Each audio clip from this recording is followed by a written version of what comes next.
Constitutional morality in religious matters it's like a bull in a China shop. ये line recently senior advocate अभिषेक सांघवी ने supreme court में बोली और इस एक स्टेटमेंट ने फिर से सबरीमाला कंट्रोवर्सी को वापस से रीइग्नाइट कर दिया। लेकिन इस स्टेटमेंट का असली मतलब क्या है?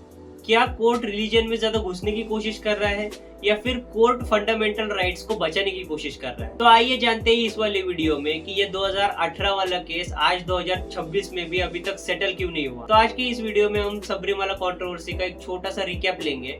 आज तक इस कंट्रोवर्सी में क्या क्या हुआ है ये जानेंगे और सबसे इम्पोर्टेंटली रिसेंटली अभिषेक सांघवी जी ने कोर्ट में क्या बोला और ये स्टेटमेंट इतना ज्यादा इम्पोर्टेंट क्यों है इस बारे में हम जानेंगे। तो हम सबसे पहले इस इशू के बारे में थोड़ा सा रिकैप करते हैं कि ये सबरीमाला टेम्पल का इशू है क्या। तो सबरीमाला टेम्पल एक केरला का फेमस टेम्पल है जो लॉर्ड अयप्पा को डेडिकेटेड है।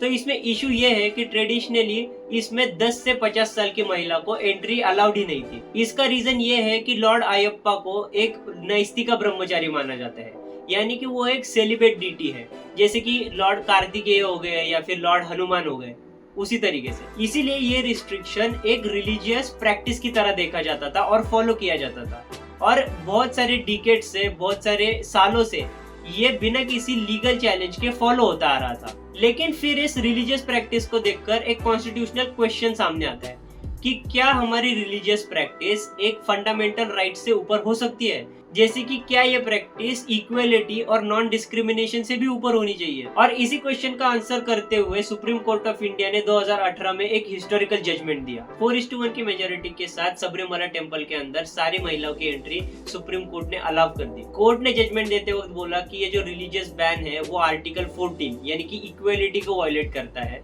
और ये काफी हद तक डिस्क्रिमिनेटरी और अनकॉन्स्टिट्यूशनल है। और ये जजमेंट देते वक्त एक बहुत ही इंपॉर्टेंट कंसेप्ट यूज हुआ जिसका नाम था कॉन्स्टिट्यूशनल मॉरलिटी। कॉन्स्टिट्यूशनल मॉरलिटी को अगर मैं सिंपल टर्म्स में आपको समझाना चाहूँ तो आप ये समझो कि सोसाइटी में चाहे कोई भी प्रैक्टिस फॉलो हो रही हो या फिर रिलीजन में कोई भी प्रैक्टिस फॉलो हो रही हो, उसको कॉन्स्टिट्यूशन को फॉलो करना ही पड़ेगा। यानी कि कॉन्स्टिट्यूशनल वैल्यूज जैसे कि डिग्निटी हो गई, इक्वलिटी हो गई, नॉन डिस्क्रिमिनेशन हो गया, इन सबको, इन प्रैक्टिसेस को फॉलो करना ही पड़ेगा। लेकिन इस डिसीजन से सब अग्री नहीं थे। जस्टिस इंदु मल्होत्रा ने अपने डिसेंट में बोला कि कोर्ट को इसेंशियल रिलीजियस प्रैक्टिसेस में ज्यादा इंटरफेयर नहीं करना चाहिए और यहीं से एक नई डिबेट की शुरुआत हुई। 2018 के इस जजमेंट के बाद क्या हुआ?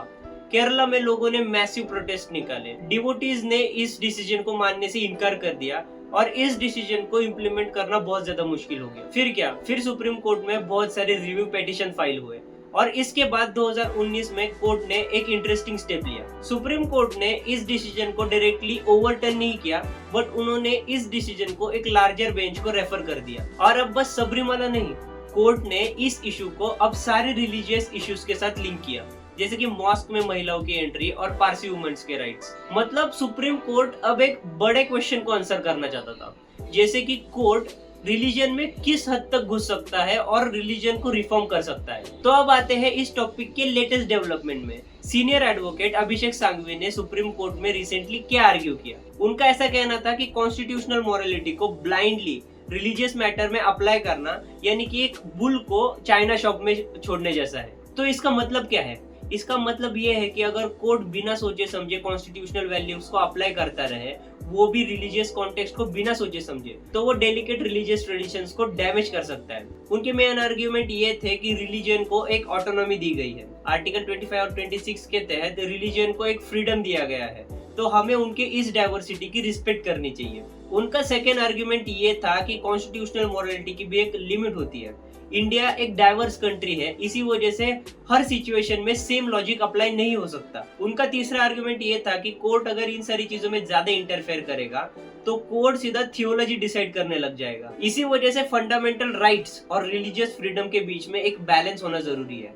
इन दोनों ने एक दूसरे पे डोमिनेट नहीं करना चाहिए। अब इतने सालों के बाद ये डिबेट बस सबरीमाला तक लिमिटेड नहीं है, ये रेज करती है कुछ फंडामेंटल सवाल। क्या कोर्ट्स के पास रिलीजियस रिफॉर्म करने की पावर होनी चाहिए? क्या ये सही डिसीजन नहीं होगा कि सोसाइटी को खुद ब खुद इवॉल्व होने दे?